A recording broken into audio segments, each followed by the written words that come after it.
Undrai Fizer.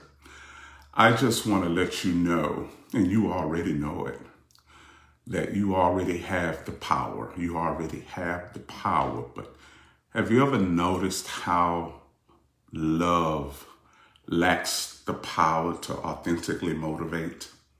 It's almost like we need people not to believe in us. We need someone else outside of us to hate on us, to give us the motivation to beat them. It's like a spirit that will say, God gave me the victory, but I need somebody to not believe in me so I can beat them.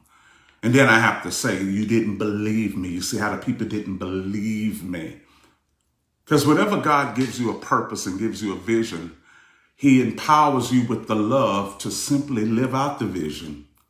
But it's almost like love is not enough. Loving ourselves is not enough to motivate us, to inspire us, to move on consistently without this approval, without the need to prove our work to someone else's unbelief, because we don't want to prove it to ourselves. Because it's not enough for us to simply have it and be the kings of God and do it because that's our identity. It's almost like our vision is motivated by hate. So whenever our vision is motivated by haters, we're going to consistently need a Lucifer to be against us, to fight it. We're going to consistently need warfare to give us the motivation to conquer, to do.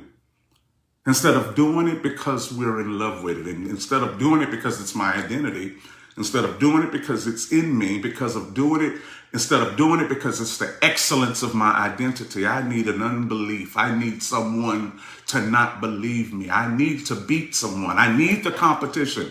And we will always say, it's not about proof, but it's like we need competition to win with God. It's like in order to have God and prove that God is everything to us and that we are the above and not beneath, we need competitiveness. We need a battle. We need something to give us the power to move toward the goal, because it seems like love is not enough, and it seems like confidence isn't enough, and it seems like myself, like yourself, isn't enough. Have you ever noticed that? Have you ever noticed it? Because as long as we need haters to cause us to move, you're going to always have them. And you're going to find yourself always complaining about the haters that you need to inspire you to do whatever it is you're doing. Because if there is no haters, there is procrastination. Have you ever noticed that? If there is no one not believing in me, if there is someone not believing in me, then I'm slow. Someone's unbelief is the only fire that gets us to move. Isn't that amazing? So do we need the devil? Do we need the enemy? Do we need it? Just look at it. For those of you who think critically, have you ever noticed how we procrastinate when no one is hating against us? So it means love really has no power at all. Because if love really has all of the power, you wouldn't need haters. You wouldn't need to be motivated by other people not believing in your dream. Because your dream isn't for everybody. Your dream is for you. And do you have enough love in yourself to take the dream and launch yourself? Because the deeper the love, the greater the launch. But the deeper the hate, if your launch is based on hate, you're going to always need an enemy. You're only going to go as far as the hate that's motivating you to do it. Is love enough? Is love enough? Is your identity enough? Is it enough to motivate you to get you to move? Is it enough to motivate to get you to invest in your own self? Or do you constantly need someone not believing in what you said? And is that someone really outside of you, or is it you? Are you in a competitive race with faith? Are you in a competition of knowing? Because wherever there is purpose, there is no competition. Wherever there is purpose, there is no competition. Because when God created you and I, he didn't create us in a lane with a number and a starter fire on it. Like, go. You in a race by yourself. You understand what I'm saying? See, we gotta understand this. When we really become free in this mind of Christ, we're going to become free from the motivation of hate, of needing people not to believe to get us to do. Because you're really not moving in knowing or faith if you're just trying to conquer somebody else's opinion against you. Isn't it something? Isn't it something that I need somebody not to believe what I am and they don't think it? So I'm in a race. I'm fighting. I'm in a war. I'm not in knowing. I'm not in purpose. I'm not in destiny. I'm fighting that guy at the church. I'm fighting that guy. I'm fighting my ex. I'm fighting my boyfriend. I'm fighting my girlfriend. I'm fighting the people who didn't think I could do. I'm fighting my family. I'm fighting the people who didn't think I could do something. I'm letting them know I could do something. That's why you're tired. Because you're trying to come up with gimmicks to prove to people who don't believe in you. If you just sit back and let God just release this to your mind, you're going to have it. But see, we are impatient when we got to beat the next man. We are impatient because we're coming up with gimmicks to beat the people who didn't think we could do it. It's not God giving you the strategy. That's your ego giving you the strategy to beat that guy down the street. The ones who said you wasn't going to get out of school. The one who didn't think you was going to grow to be something. And that's motivating you. It's motivating you to do it. The spirit of ego. It's not the spirit of purpose. It's the spirit of competition. And then we kind of mix the spirit of competition with our faith and with our knowing. And it's kind of mixed. And as I come, sometimes we don't clearly hear God because we're trying to beat the other guy. We're trying to prove this guy wrong. Trying to prove a mentor wrong. Trying to prove Fizer wrong. He didn't think, I'm trying to prove this guy wrong. Trying to prove this one wrong. I'm trying to let him know I can still stand because you don't think I can still stand. It's like it's not a matter what I think about it. When purpose is in you, you're going to stand up. And a lot of us in our immaturity have done that. You know what? I've done it. I've done that in my life.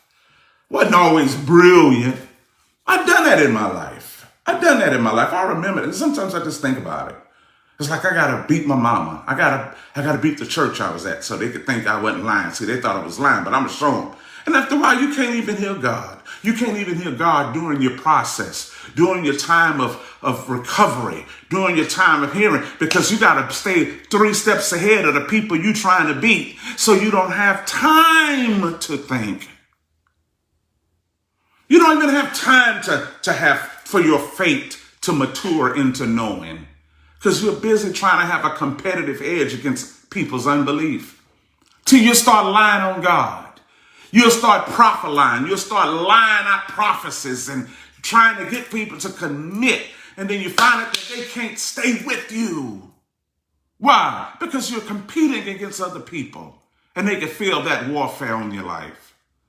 Am I making sense? It's like, come on. Can you do this on your own? Can you get up on your own and do this? Can you get up like the Christ you say you love? And do this on your own? Can you get up by yourself and motivate yourself because God gave it to you? How many of you feel God is your parent and because God is my parent, I'm already excited about it? I'm already excited about it. How many of you are moving in your purpose because God gave it to you and not because nobody believed you could do it? And so if you're consistently around people who can't believe you can do it, why are you around them people? Maybe we want to be around haters because haters give us the motivation to do what we do. And maybe that's why you hadn't freed yourself from haters, because they're your real motivators. They are in your life serving God's purpose to get you to move, probably. Maybe you haven't broke away from old associations because you need them to light a fire under you. Maybe you hadn't broke away and moved into this realm of new people and new brilliant people who are thinking about pursuing the vision. Maybe you still around old folks because you need them to get you up. Maybe you've increased in finances because somebody didn't believe you could have money. And so they still own you. If you got money to prove to people you could get money, the people without money still own you. It's like, come on now. Maybe you're slow with getting with people who really pursue purpose because they've transcended haters and they're moving on the power of love and the power of divine life. And that's how come we don't want to get with brilliant people because they don't provide enough motivation to get you to be who you say you are. Maybe you with these old people and old thoughts to prove a point Oh Lord, I'm hollering now. One of my strategist partners on here, Paul Spates, I'm hollering. Listen, maybe we want to be with old people, Bridget, because they motivate us to do. And if I'm around people who want to go somewhere, I'm going to be slow. Maybe I'm the real procrastinator. Maybe just because you are busy don't mean you're not a procrastinator. Because you are as powerful as the motivation that fuels you. And if you got old people with you that's fueling you to do something, you're the real procrastinator. You're the real one. It ain't them, it's you. Because you need them not to believe to make you get up. See, if you can't flow with other brilliant people, you never were brilliant. I can't be in a company of brilliant people because I don't have enough spark to get me to do something. So God's going to make sure you keep them same old people that's going to frustrate you. Because without those people that's frustrating you and not believing in you, you won't do nothing to fight back. It's like, come on now.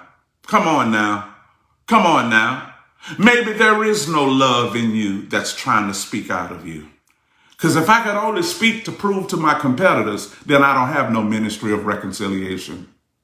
I don't have a ministry of reconciliation and bringing people back to their divine mind if I don't have a divine mind. If I need somebody to compete against, if I need to compete against somebody else's unbelief to talk, then I don't have a message.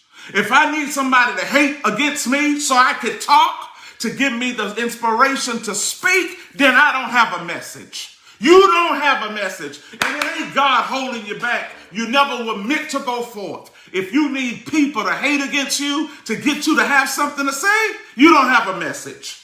You got a mess. You don't have a message. But if you really got love in you, you can talk, baby. If you really got love in you, if you really love who you are, the love in you is going to speak through you and not the hate against you. Because if the hate against you is motivating you to have a message to preach, you're not a preacher. Y'all hear what I'm saying? If you need hate and people not to believe in you just to get you to do something, you don't have a message. You're a pawn. I said it. But you got a ministry of reconciliation. You got a ministry of wealth. You got a ministry of healing. When love is the flow.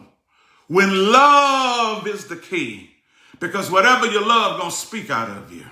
Whatever it is that healed you, gonna use you to speak. Because when I'm healed, I can talk. But when I'm sick, I'm used. When my mind is sick and I can only focus on the hate against me, I'm a sick man. How many of you, before I go, are living from the healing that healed you? Because the healing that healed me is greater than the hate that didn't believe in me. The healing that healed me, write that down. The healing that healed me is greater than the unbelief that's unbelieved against me. The healing that healed me is greater than the unbelief that believed against me. The healing that healed me is so much greater than the unbelief that believed against me. I don't need you to hate me to get me something to say. I'm arguing back. I'm not preaching. I'm arguing. But when I got love in me, I'm preaching. When the love is flowing in me, I'm teaching. I'm not teaching when hate is motivating me. Jesus said the same thing. He said, leave the people alone. Forgive the people. They don't know what they're doing. Because he wasn't motivated by who didn't believe in him. He was motivated by his Father. To the point, everybody who was beneath him, he just said, oh, they don't know what they're doing. Because he wasn't motivated. Jesus didn't rise from the dead to prove the Pilate that he was king. He rose because he loved us. Jesus didn't allow hate to make him get out the grave. Love made him get out the grave. A lot of us are resurrecting to prove to somebody that we could get up. That's why they could kill us over and over. Have you ever resurrected yourself to prove to some haters that you don't have to stay in the ground that they thought they put you in? Because if their hate made me resurrect, I'm still dead. If somebody else's hate got me out the grave, I'm still dead. If somebody else's hate gave me strength, I'm still weak. Y'all hear what I'm saying? If you not believing in me made me get up, I still don't believe in me. I'm just trying to prove to you that you can't make me stay down. I think we're so much greater than that. How about you? Oh yeah, I think we're great. We're the Father's master life strategists. We're the Father's words. We are the Father's words. That's my Father.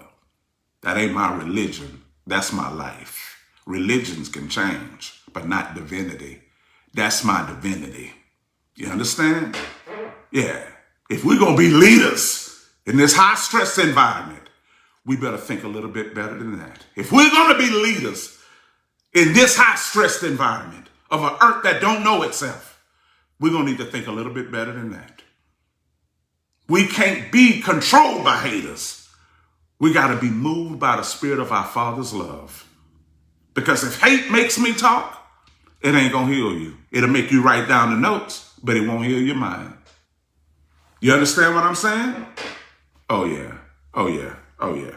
Come on now. I know you believe what I'm saying. You wouldn't be on here if you didn't. I don't need that. I don't care who didn't believe in me. That's their loss. There was times I didn't believe in me. Some people who hate on you is only affirming the hate you already have in yourself. But when you love on you, nobody's hate matters. When you, make sure you get this. When you love you, nobody's unbelief matters. When you believe in you, nobody else's lack of belief means nothing. When you applaud for you, nobody's looking at you mean nothing. You are everything to you. You everything to you. You better take that blessing. Because see, haters will make you hate your blessing. If you're not careful, God will give you a blessing and you'll compare it to your haters. And you will lose the blessing of your blessing because it wasn't enough to shut up the voices of your haters. You'll disappoint God who's blessing your life, blessing your money, blessing your business, blessing your life. Wondering to see if the haters are seeing what God. I'm like, you know what? I don't care. I don't care. You better take your blessing. You better celebrate that blessing. You better applaud that blessing. Take your wife out. You better enjoy that blessing.